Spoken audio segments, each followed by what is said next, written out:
तो मैं शुरू करता हूँ ग्रेशम का सिद्धांत। तो मैं संपादक बन चुका हूँ। जो मेरे वरिष्ठ हैं उन्हें आश्चर्य के साथ कुड़न हुई होगी, लेकिन फेसबुक पर उनके बधाई संदेश आ रहे हैं। वे मुझे इसके योग्य घोषित कर रहे हैं। नव लेखकों की आंतें मरोड़ ले रही होंगी, लेकिन उनके संदेशों में बधाई के अलावा और भी कुछ है। उनके अनुसार मेरे समकालीन वरिष्ठ मुझसे तुलना के योग्य नहीं रहे। वे प्रोपेगंडा और चमचई से यहाँ तक पहुँचे हैं और मैं योग्यता से। अब मैं दिवंगत व्यंग्यकारों से तुलना के योग्य हो चुका हूँ। कुछ को तो मेरे संपादक बनने से हिंदी साहित्य में क्रांति की उम्मीदें हैं। बुर्जुआ का पतन होने वाला है, सबको समान अवसर मिलने वाले हैं। खैर, अपनी योग्यताओं और सीमाओं के बारे में मुझे कोई खुशफहमी नहीं। मैं जानता हूँ कि व्यंग लेखन के लिए 3 गुणों का होना अनिवार्य है: ज्ञान, ऑब्जर्वेशन और कल्पना शक्ति। इनकी महत्ता भी इसी क्रम में है। यानी सबसे पहले ज्ञान, जो मेरे पास बहुत सीमित मात्रा में है। यहाँ ज्ञान का मतलब सिविल इंजीनियरिंग में कॉलम या बीम डिजाइन करना नहीं है। ज्ञान का मतलब देसी विदेशी साहित्य, समाजशास्त्र, अर्थशास्त्र, दर्शन, धर्म, इतिहास, भूगोल, विज्ञान से है, जो मेरे पेशे और व्यस्त नौकरी के कारण मैं पर्याप्त मात्रा में हासिल नहीं कर पाया। अब आप कहेंगे कि जब मेरे पास व्यंग की पहली योग्यता पर्याप्त मात्रा में नहीं है तो लिखता क्यों हूँ? जवाब ये कि मेरे पास बाकी 2 तो हैं, कई के पास 1 भी नहीं, फिर भी लिख ही रहे हैं और छप भी रहे हैं। हालांकि मैं इस कमी को अपने लेखन में ज्ञान की बातें न करके छिपा जाता हूँ और बाकी 2 से काम चला लेता हूँ, फिर भी छिप नहीं पाता। और इस बारे में सब जानते हैं। इस मसले पर सब एक राय है कि मेरा लेखन कसवाई है, जिसे पढ़ने में मजा तो आता है लेकिन कोट करने लायक नहीं। लेकिन जो भी हो, अब मैं संपादक हूँ। सवाल ये कि मैं संपादक हूँ किसका और किस प्रकार बना, ये समझाने के लिए मुझे फ्लैशबैक में जाना होगा। बात करीब 25 साल पुरानी है। पढ़ाई पूरी करने के बाद मैं नौकरी की प्रतीक्षा कर रहा था, यानी बेरोजगार था। बेरोजगारी में मेरी मित्रता नगर के कुछ मान्यता प्राप्त रंगदारों से भी हुई, तो मेरे पड़ोसी और आसपास के लोग भी मुझे रंगदार मानने लगे। और मुझे भी इसमें कभी ऐतराज नहीं रहा, क्योंकि रंगदार समझा जाना बेरोजगार समझे जाने से हर सूरत बेहतर था। मोहल्ले में चोरी चकारी या छेड़छाड़ होने पर सारे बेरोजगारों के चरित्र प्रमाण पत्र उनके पड़ोसियों से सत्यापित कराए जाते, मगर मुझसे कोई पूछता तक न था। हालांकि मेरे कब्जे में 2 वोट भी नहीं थे, पर सभासद के चुनाव में हमेशा, विधानसभा चुनाव में अक्सर, लोकसभा चुनाव में कभी कभार, गालिबन हर दल के प्रत्याशी मुझसे राम राम करने आते, इंग्लिश शराब की क्रेट भी लाते, जो ईमानदारी से मैंने कभी नहीं ली। दुकान वाले मुझे उधार देने में सम्मान महसूस करते थे। रिक्शे वाले मुझे रिक्शे में बैठाने के लिए आपस में झगड़ते थे। इसी माहौल में एक दिन लगभग 16 साल का 11वीं में पढ़ने वाला एक लड़का मेरे पास आया था। उसकी बड़ी बहन पिछले 2 साल से 10वीं में अंग्रेजी में फेल हो रही थी और इस बार उसका सेंटर हमारे मोहल्ले के हाई स्कूल में पड़ा था। लड़का दूर की रिश्तेदारी भी लाया था, जिसके अनुसार वह हमारी भाभी का दूर का भाई होता था। मुझे वह मुलाकात याद है, और इसलिए खास याद है कि 3 दिन बाद मेरा साक्षात्कार उसकी बहन से हुआ था। सुंदर थी, बल्कि इतनी सुंदर कि पहली मुलाकात में मुझे उन परीक्षकों पर क्रोध आया था जो उसे 2 साल से फेल कर रहे थे। हालांकि नकल की तलबगार होने के बावजूद उसने मुझ में कोई रुचि नहीं दिखाई थी, फिर भी मैंने उसकी मदद की थी। यूं उसका निवेदन सिर्फ अंग्रेजी में नकल कराने का था, पर मैंने स्कूल के हेडमास्टर के पांव छूकर भाई साहब की साली को पास कराने का आशीष मांगा, तो मेरे रंगदार होने के भ्रम के चलते इतने में ही हेड साहब निहाल हो गए और उसे हर विषय में नकल मिली। नतीजतन उसकी 6 में से 5 विषय में विशेष योग्यता थी। सबसे कम नंबर उसके अंग्रेजी में ही थे, फिर भी 61 या 62 तो थे। कुल मिलाकर वह सम्मान सहित उत्तीर्ण हुई थी। बाद में मैंने भाभी से बात चलाने के लिए मक्खन लगाया, तो उस तक बात पहुंचने के पहले ही भाभी ने मुझे वह दर्पण दिखा दिया जिसमें मेरी बेरोजगारी, रंगदारी और सूरत साफ साफ दिख रहे थे। तब मुझे लगा नकल वाकई बुरी चीज है और इसे तत्काल प्रभाव से बंद होना चाहिए। खैर, वो लड़का होशियार था। जब तक बहन परीक्षा देती वो हमारे घर पर बैठकर पढ़ता था।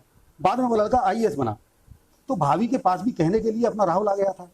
भले ही वो मुझे हमेशा भैया कहता रहा था, लेकिन लोगों को बताने के लिए मेरा एक साला IAS था। आजकल वह संस्कृति मंत्रालय में सेक्रेटरी था। पिछले दिनों पुस्तक मेले में अपनी किताब का हश्र देखने के लिए मैं दिल्ली गया था। जो देखने गया वह संतोषजनक नहीं था, तो ख्याल आया कि अपना राहुल भी यही है, उससे ही मिल लिया जाए। तब मैं उसके मंत्रालय गया। उसके IAS बनने के बाद हमारी यह पहली मुलाकात थी, किंतु वह मुझे भूला नहीं था। आइए भैया, नमस्कार। वह खड़ा हुआ। नमस्ते राहुल, कमाल है, 25 साल बाद भी पहचान लिया। सही बताऊं तो जब आपने गेट पास लिया था तब फोन आ गया था। आप खासे तंदुरुस्त हो गए हैं। बिना सूचना के मिलते तो शायद, लेकिन भूलने लायक तो आप हैं नहीं। उस वक्त आपने काफी मदद की थी हमारी। छोड़ो यार, नकल कराना भी कोई मदद है। मैं हंसा जैसे कल की बात रही हो। अरे नहीं भैया, दीदी को 10वीं पास कराना जरूरी था। 2 साल से इंग्लिश में लुढ़क रही थी, जो 10वीं में कंपलसरी थी। उसके बाद इंग्लिश छोड़ दी, फिर BA, MA, PhD। मॉरिशस में प्रोफेसर है जीजा जी, दीदी भी वहीं लग गई, बहुत सुखी हैं। आपको अक्सर याद करती हैं। हाथरस वाले भैया की नेचर कोऑपरेशन की तारीफ आज भी करती हैं, बड़प्पन है उनका। मैंने बेहद सभ्यता से कहा, हालांकि मुझे 25 साल पहले की गई गलती का बेहद मलाल था। यदि वह 2 साल और फेल होती तो भाभी की हिम्मत मुझे दर्पण दिखाने की न होती। खुद भाभी भाई साहब को मनाती और वह मॉरिशस यूनिवर्सिटी की प्रोफेसर मेरे लिए करवा चौथ का व्रत रख रही होती। खैर, तभी राहुल के असिस्टेंट ने अंदर प्रवेश किया। सर, अमुक जी का पत्र आया है। क्या लिखा है? वो सर ऑनरेरियम बढ़ाने के लिए लिखा है, नहीं तो वे असमर्थ हैं। ठीक है, जाओ चाय भिजवा देना। ये अमुक जी तो बड़े साहित्यकार हैं। उसके जाते ही मैंने पूछा, काहे के बड़े? हिंदी के 2 कोड़िए हैं, नहीं मिलता तो पेट पीटते हैं, पेट भर दो तो आपके दरवाजे के सामने हकते हैं। वह हकारत से बोला, अरे नहीं, सम्मान के योग्य हैं। छोड़िए भैया, आप कैसे आए दिल्ली? यूं ही। मैंने उसकी निगाहों में हिंदी लेखकों का सम्मान देखते हुए कहा, अरे यूं ही को किसके पास इतना वक्त है? बताइए, शायद मैं आपका एहसान उतार सकूं। वह हंसा। तब रहने ही दो, मैं भी हंसा। हालांकि वह एहसान को बीच में न घुसेड़ता तो शायद मैं उसके मंत्रालय की लाइब्रेरी के लिए 10-20 किताबें खरीदने की बात कह सकता था, क्योंकि मेरा एहसान ज्यादा बड़ा था। मेरी वजह से आज उसकी बहन विदेश में थी और यूनिवर्सिटी में प्रोफेसर भी। उस एहसान को इतनी आसानी से नहीं उतारा जा सकता। खैर, उसे गलती का ख्याल आया। मेरा मतलब है, रिश्तेदार होते किस लिए हैं? आप कभी भी मदद मांगेंगे, मैं हाजिर हूँ। कुछ नहीं, आजकल मैं भी हिंदी लेखक हो गया हूँ। मैं हंसा। अरे, और नौकरी? उसे मेरी मूर्खता पर यकीन नहीं हुआ। वो भी है, एक किताब छपी थी, उसे ही देखने आया था पुस्तक मेले में। मैं हंसा। तब ठीक है, ये तो अच्छी बात है। नाम और प्रकाशक लिख कर दे दीजिए, 10-20 कॉपी मंगा लूंगा। उधर दीदी भी मंगवा लेंगी। और हाँ, मेरा मसला भी हल हो गया। उसने सहानुभूति में चैन की सांस ली। कौन मसला? अरे वही अमुक जी वाला। साले के दिमाग खराब हो गए हैं। हमारी त्रैमासिक पत्रिका है, उसमें आधा मैटर तो मंत्रालय का होता है, बाकी कविता, कहानी, व्यंग वगैरह के लिए ऑनरेरी संपादक होता है, जिसे मैटर कलेक्ट करना होता है, संपादन करना होता है। एक इशू के 10,000 देते हैं हम, करना कुछ नहीं। अब आपके अमुक जी को रकम कम लग रही है, क्यों मैं दीदी को संपादक बना दूं? पर ब्लड रिलेशन है, आपको बना देते हैं। मैंने आश्चर्य से कहा, रकम कम है? अरे नहीं यार, मैं इस योग्य नहीं। मैंने शिष्टाचार में वास्तविकता बयान की। किताब लिखी है ना, बड़े प्रकाशक ने छापी है ना, बहुत है। नहीं भाई, संपादन काफी बड़ी जिम्मेदारी है। आधी घंटा लाओ, मैं करूं संपादन। संपादन का मतलब प्रूफ चेक हो तो कर लोगे, मगर रचना का मूल्यांकन वो किसे करना है? अमुक जी भी तो चिले चंटी को ही छापते थे, मगर मेरे पास तो चिले चंटी कुछ भी नहीं। मैं आपको लेटर देता हूँ, उसे स्कैन करके फेसबुक और ट्विटर पर डाल देना। मिनट में 13 की दर से चिले बनेंगे। मगर योग्यता? कैसी योग्यता? किसी चाय वाले की जानकारी होती है पीएम बनने लायक? अवसर का लाभ लो भैया। अच्छा, यदि आपने दीदी को नकल न कराई होती तो वह PhD कर पाती? उसकी शादी मॉरिशस के प्रोफेसर से होती, वो प्रोफेसर होती। लेकिन वो है। अब किसके पैंदे में गूदा है कि उसकी योग्यता पर सवाल उठाए? सवाल योग्यता का नहीं, अचीवमेंट का है। अब आप कहेंगे कि आपने उसे नकल कराई थी, तो आपका ही मजाक बनेगा। अब अपने बायोडेटा में आप ठोंक कर संपादक, संस्कृति मंत्रालय, भारत सरकार लिख सकते हैं। हमारी वेबसाइट पर आपका फोटो होगा और आप जैसे नवलेखक के लिए उपलब्धि होगी। ये लीजिए। उसके बाद उसने मेरे उत्तर की प्रतीक्षा नहीं की और पत्र में से अमुक जी का नाम हटाकर मेरा नाम लिख एक प्रति मुझे पकड़ा दी, जिसकी स्कैन कॉपी मैं फेसबुक और ट्विटर पर डाल चुका हूं। हालांकि फेसबुक पर मैं बिल्कुल भी मशहूर नहीं। दोस्तों की संख्या करीब 200 है, जिनमें करीब 50 मेरे सहकर्मी हैं, 50 रिश्तेदार और परिचित, 75 मित्रों के मित्र, शेष 25 नवलेखक और वरिष्ठ। हालांकि मेरे स्तर के कई मित्रों के 5-5 हजार मित्र भी हैं, पर मेरे पास न इतना समय है और न धैर्य कि 40,000 को फ्रेंड रिक्वेस्ट भेजूं तब 4,000 मित्र बनाऊं। मुझे तो राम राम का जवाब न मिले, कोई फोन न उठाए तो 25 साल पहले का अपना रंग याद आ जाता है। जी करता है इग्नोर करने वाले के गाल पर 4 छह सूद दूं, पर वक्त और हैसियत के मद्देनजर सब्र करना होता है। हालांकि किताब छपने के बाद कुछ मित्रों की राय पर मैंने 100-150 फ्रेंड रिक्वेस्ट भेजी थी और 7-8 का जवाब भी आया था। बाद में पता चला कि वे सब भी मेरे जैसे ही थे। तब से ना मैं फालतू फ्रेंड रिक्वेस्ट भेजता हूँ, ना अपरिचितों को स्वीकार करता हूँ, और अब तो फ्रेंड रिक्वेस्ट आती भी नहीं। परसों जब से मैंने संस्कृति मंत्रालय के पत्र की प्रति चिपकाई है, मेरे पास 750 फ्रेंड रिक्वेस्ट आ चुकी हैं।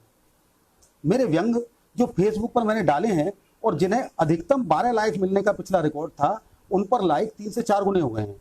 हालांकि 3-4 बड़े लोगों ने मुझे अनफ्रेंड भी कर दिया है, पर 750 की तुलना में ये नगण्य है।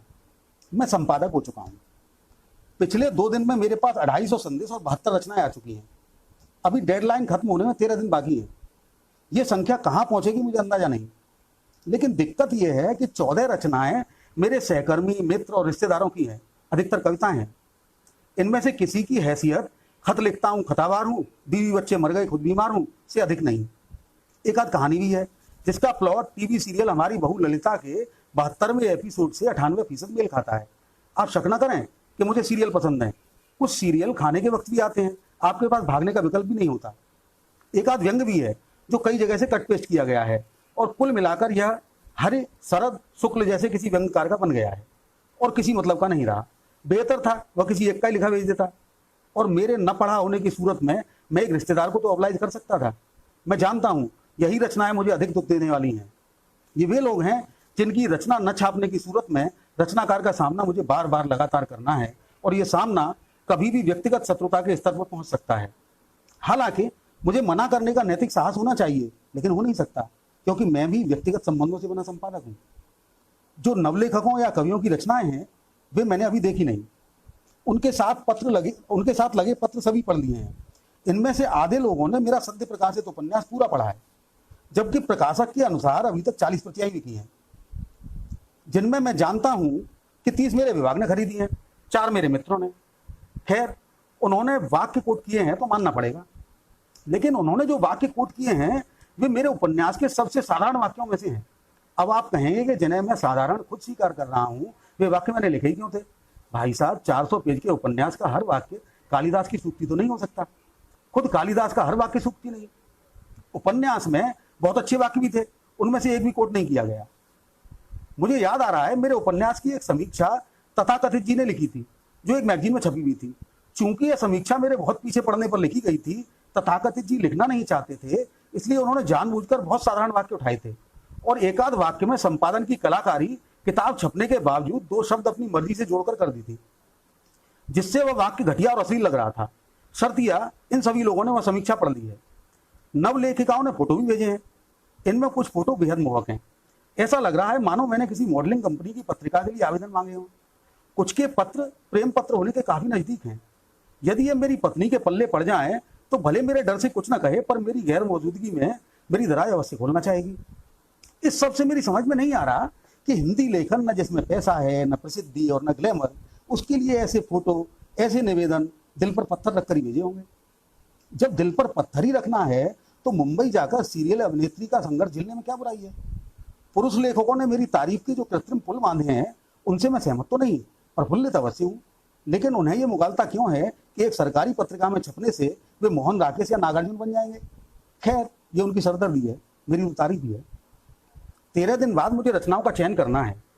जहां तक व्यंग का प्रश्न है, परसाई जी के अलावा मुझे अपने लिखे व्यंग ही सर्वाधिक अच्छे लगते हैं। फिर भी अच्छे बुरे व्यंग की पहचान तो मुझे है। इतना तो है कि 4 में से एक निकाल सकूं। कहानी भी देख ली जाएगी, पर कविता मेरे पल्ले नहीं पड़ती, उसमें भी नई कविता। मेरे हिसाब से नई कविता आलसियों का उपक्रम है। न पिंगल, न तुक, न छंद, न रस, न अलंकार। पहले एक बढ़िया सा निबंध लिखो, छप जाए तो ठीक, न छपे तो उसके पैराग्राफ उठाकर बेतरतीब हिज्जे बना दो। जैसे हम लॉन्च करेंगे एक योजना, बहकने वाले युवाओं को प्रोत्साहित करने के लिए, समाज आबादी बलात्कार योजना होगा जिसका नाम। हर गांव में चिन्हित किए जाएंगे कुछ खेत, खलियान, बुर्जी, बिटोरे। ये होंगे उन लोगों के जिन्होंने हमें नहीं दिया था वोट पिछले चुनाव में। उन पर किया जाएगा कब्जा। पुआल आदि बिछाकर इस योग्य बनाएगी हमारी ब्रिगेड उस जमीन को कि किसी प्रकार का कष्ट न हो बलात्कारी को। पूरा ध्यान रखा जाएगा इस बात का कि जो हमें देंगे वोट, उनकी लड़कियों पर नहीं बहकेगा कोई। यदि हमें वोट देता होगा पूरा गांव तो मदद की जाएगी लड़कियां उठवाने में, पड़ोसी गांव, तहसील, जिला, प्रदेश और देश से भी। दरअसल ये नई कविता नहीं है, मेरे व्यंग का एक पैराग्राफ है जो तोड़ मरोड़ कर लिखा गया है। उस व्यंग में ऐसे 20 पैराग्राफ थे। यदि मैं चाहता तो 2 घंटे में ऐसी 20 कविताएं लिख सकता था और एक पूरे दिन में काव्य संग्रह। मुझे नई कविता निबंधी नजर आती है, पर दिक्कत यह कि अब कोई पुरानी कविता लिखता ही नहीं। पिंगल या बहर की बात करते ही आस्तीना चढ़ाने लगते हैं भाई लोग। ये सब मैंने आपको तो बता दिया है, किंतु सार्वजनिक स्वीकारोक्तियों में मुझे दिक्कत हो सकती है। खैर, उसके लिए मुझे किसी की मदद लेना होगी। मैं जानता हूं कि मदद एक से मांगूंगा 13 फोन आ जाएंगे, क्योंकि जिसे मैं फोन करूंगा वो 26 को बता चुका होगा। तो ठीक है, मैं अपने परिवार की मदद लूंगा। मेरा बेटा 8वीं में पढ़ता है, सब्जी भाजी ले आता है, साइकिल से स्कूल भी चला जाता है, कुशाग्र भी है, टीवी सीरियल से चिढ़ता है, सिर्फ कार्टून और डिस्कवरी देखता है। आप कहेंगे कि संपादन के लिए सारी बातें योग्यता किस तरह है? दरअसल मैंने डिग्री कॉलेज की एक महिला लेक्चरर को अपनी 8वीं में पढ़ने वाली बेटी से बीए फाइनल की कॉपी चेक कराते हुए देखा था। मेरी आपत्ति पर उन्होंने ऐसी ही कुछ योग्यताएं अपनी बेटी में बताई थी। मेरा बेटा तब 4वीं में पढ़ता था, तभी से मेरे मन में भी इच्छा थी कि मैं भी अपने बेटे की योग्यताएं साबित करूं। मेरे पास यूनिवर्सिटी की कॉपी तो आने वाली नहीं, यही सही। वैसे भी कुछ स्थापित लोगों की योग्यताएं आ जाएंगी, उनमें क्या चेक करना, 1-2 नवलेखक या लेखिका को छापना है, हो जाएगा, फिक्र नोट। मैं अपनी पीठ ठोकता हूं। अचानक राजेश जी का फोन आता है। राजेश जी मेरे पहले परिचित साहित्यकार हैं और मेरे प्रशंसक भी। अब तक 13 साहित्यकार मेरी मुफ्त कॉपी छीन चुके हैं। समीक्षा छोड़िए, फेसबुक तक पर जिक्र नहीं किया। इस भले आदमी ने मेरी किताब खरीदी थी और उसकी समीक्षा रीजनल पेपर और फेसबुक पर छापी भी थी। लोग उन्हें दक्षिणपंथी मानते हैं, पर मुझे इससे कोई भी फर्क नहीं पड़ता। मेरे लिए वे अच्छे व्यक्ति पहले हैं, उनका पंथ बाद की बात। वे कुछ भी देंगे, मैं छापूंगा। कैसे हैं सत्यकाम जी, वे पूछते हैं। एकदम बढ़िया, आप सुनाए। फेसबुक पर तो बधाई दे दी, मैंने सोचा फोन पर भी। कैसी बात करते हैं राजेश जी, आप क्यों औपचारिक होते हैं? नहीं सर, अब तो संपादक हैं आप। तो संपादक क्या भगवान का बेटा होता है? मैं सगर्व कहता हूँ। बेटा बाप समझते हैं भाई लोग, मगर आपकी बात अलग है, आप तो शुरू से डाउन टू अर्थ हैं। और सुनाइए। भले ही उनका एहसान हो, पर मैं चाहता हूं कि एक बार वे भी निवेदन करें। अरे सर, तहलका मचा है साहित्य जगत में। क्या पटकनी दी है आपने अमुक जी को? अरे नहीं भैया, उन्हें ऑनरेरियम कम लग रहा था, चिट्ठी लिखी थी। अब सरकारी संस्था में बार्गेनिंग थोड़ी होती है, उन्होंने हमें बना दिया। मगर सर आपने बताया नहीं कि इतनी पहुंच है आपकी। अरे साल भर पहले एक व्यंग भेजा था, उन्होंने छापा नहीं, सेक्रेटरी के पल्ले पड़ गया, उसने प्रभावित होकर बुला भेजा। मैं संभलता हूँ, क्योंकि गर्वित होने में सच निकलते निकलते बचा है। अरे ऐसा लाख में एक बार होता है, फिर तो वाकई साहित्य प्रेमी आदमी है। साफ है वे उत्तर से संतुष्ट नहीं। हाँ भला ही लगा, सुना है अलीगढ़ का है, वे कुरेदते हैं। अलीगढ़ का तो उपराष्ट्रपति भी है। मैं व्यंग में कहता हूँ, वे मेरे पक्ष के हैं, उन्हें ये अन्वेषण नहीं करना चाहिए।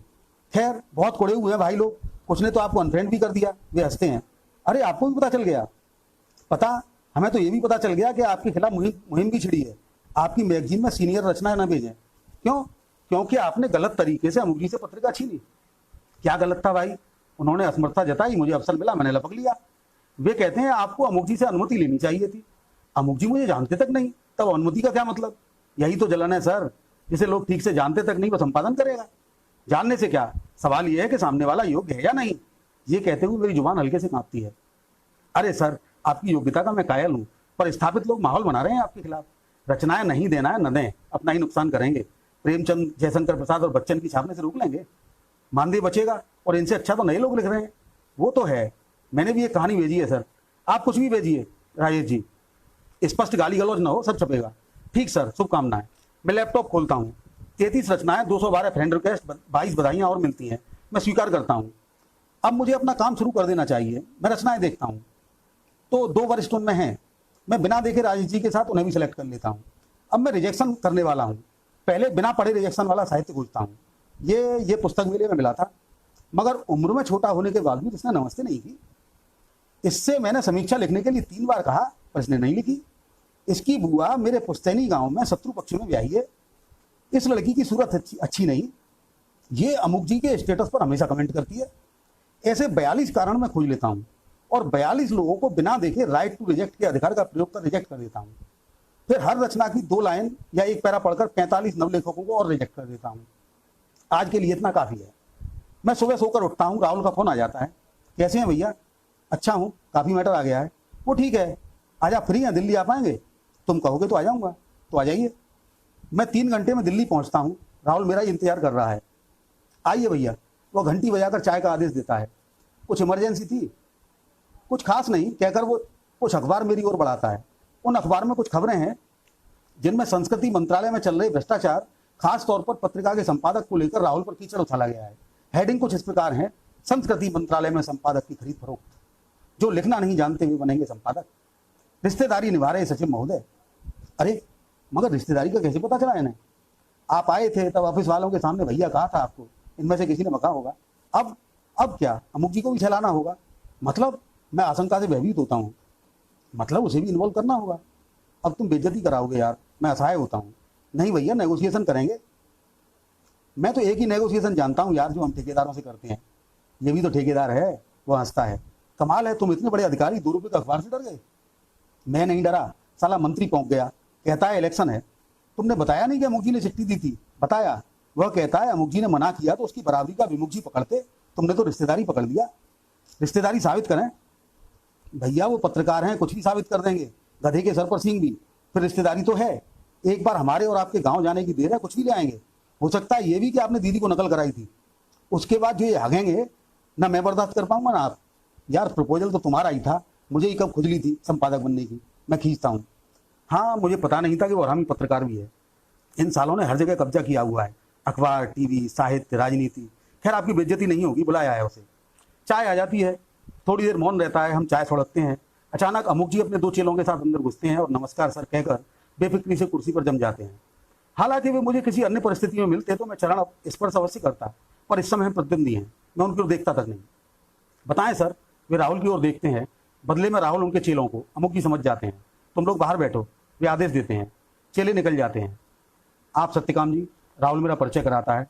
वे मुझे ऊपर से नीचे तक घूरते हैं। तो तुम हो सत्यकाम, आगरा से हो, नाम सुनने में नहीं आया कभी। कमाल है, कितना तो सुन लिया। मैं हंसता हूँ, इस घटना के पहले नहीं सुना। इनकी किताब माहेश्वरी प्रकाशन ने छापी है, राहुल कहता है। इन्होंने अच्छा लिखा होगा, पर ये प्रकाशक तो पैसे लेकर किसी को भी छाप देते हैं। वे कहते हैं छापते तो संबंधों और ध्वंस पर भी हैं। मैं कहता हूँ छोड़िए, मतलब की बात करें। राहुल बीच में बोलता है, कीजिए। अमुक जी कहते हैं, आप क्या चाहते हैं? हम क्या चाहते हैं आपको पता है। वे हंसते हैं। आपने खुद असमर्थता जताई थी, ठीक है, मगर आपको भी तो बात करना चाहिए थी। कल को पत्नी आत्महत्या की धौंस दे तो उसका गला दबा देंगे आप। वे विद्रूपता से हंसते हैं।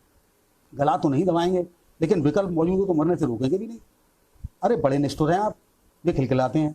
काय का निष्ठुर? यदि बीवी को दिक्कत है तो संवाद करे, मरने की धौंस देने वाली को तो मर ही जाना चाहिए, भले उससे बढ़िया विकल्प मौजूद ना हो। मेरा विकल्प मैं तय करूंगा। तब बुलाया क्यों सर? वे मुस्कुराते हैं। क्योंकि आप अखबारबाजी कर रहे हैं, कपड़े फाड़ रहे हैं, मेरे भी, अपने भी और इनके भी। आपको इसकी आदत हो, पर मुझे नहीं है। अब आप बराए मेहरबानी काम की बात करें। वो खींचता है। चलिए, मैं उसी मानदेय में तैयार हूँ, बात इज्जत की है। और ये, वह मेरी ओर इशारा करता है। आप समझिए मतलब आपकी इज्जत इज्जत, इनकी केजरीवाल का गाल। वह उत्तेजित होता है। आप रास्ता निकालिए। ये इशू यही निकालेंगे, अगला इशू आप देख लीजिए। इशू ब्रेक होने में भी अच्छा नहीं लगेगा, इन्हें अतिथि संपादक बना दीजिए। राहुल मेरी ओर देखता है। मैं बोलता हूँ, जो रचनाएं मैंने मंगा ली है वे, इस इशू में रचनाएं तुम्हारी रहेंगी, कम पड़े तो मैं दे दूंगा, मानदेय बांट लेंगे, आपस की बात है। वे कुशल व्यापारी की तरह कहते हैं। उनकी वैश्य वृत्ति से मुझ में भी प्रेरित कंपन होते हैं। इसके अलावा आप मेरी किताब की समीक्षा लिखकर 2-4 जगह छपवा देंगे तो मुझे भी अच्छा लगेगा। अब तो अपने आदमी हो यार, खुद लिख लाना, हमें तो पढ़ने की फुर्सत है नहीं। छपवा देंगे अपने नाम से। एक और निवेदन था, आपके चेले चंटी से फेसबुक पर, ट्विटर पर मुद्दा न बनाए, मैं हथियार डालता हूँ। जब हमारे साथ नाम छपेगा तब तुम भी हमारे चेले ही हुए, क्यों बनाएंगे? हा हा हा। वे 6वीं शताब्दी के किसी धार्मिक नेता की तरह गर्दन पर तलवार रख मुझे घुटनों पर लाकर अपने समुदाय में शामिल करते हैं। मुझसे और राहुल से हाथ मिलाकर निकल जाते हैं। उनके जाने के बाद मैं राहुल से कहता हूँ, तुमने तो जगदम्बे का पाल बनवा दिया यार। सॉरी भैया, मैं कंपनसेट कर दूंगा, बहुत काम है मेरे पास लेखकों और कवियों के लिए। वो मुस्कुराकर मेरा कंधा दबाता है। मैं चला आता हूँ। घर आकर लैपटॉप खोलता हूँ। फ्रेंड रिक्वेस्ट अभी भी आ रही हैं, रचनाएं अभी भी आ रही हैं, पर मेरी रुचि अब उनमें नहीं। मैं अमुक जी को फ्रेंड रिक्वेस्ट भेजता हूँ। उनका एक चेला जो फेसबुक पर मेरा मित्र है, उसका स्टेटस मेरी वॉल पर अचानक चमकता है। बादशाह जहांगीर की जान एक बार एक भिस्ती ने बचाई थी।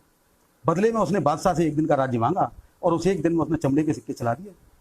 आप कल्पना कर सकते हैं कि आज भी ऐसा हो सकता है।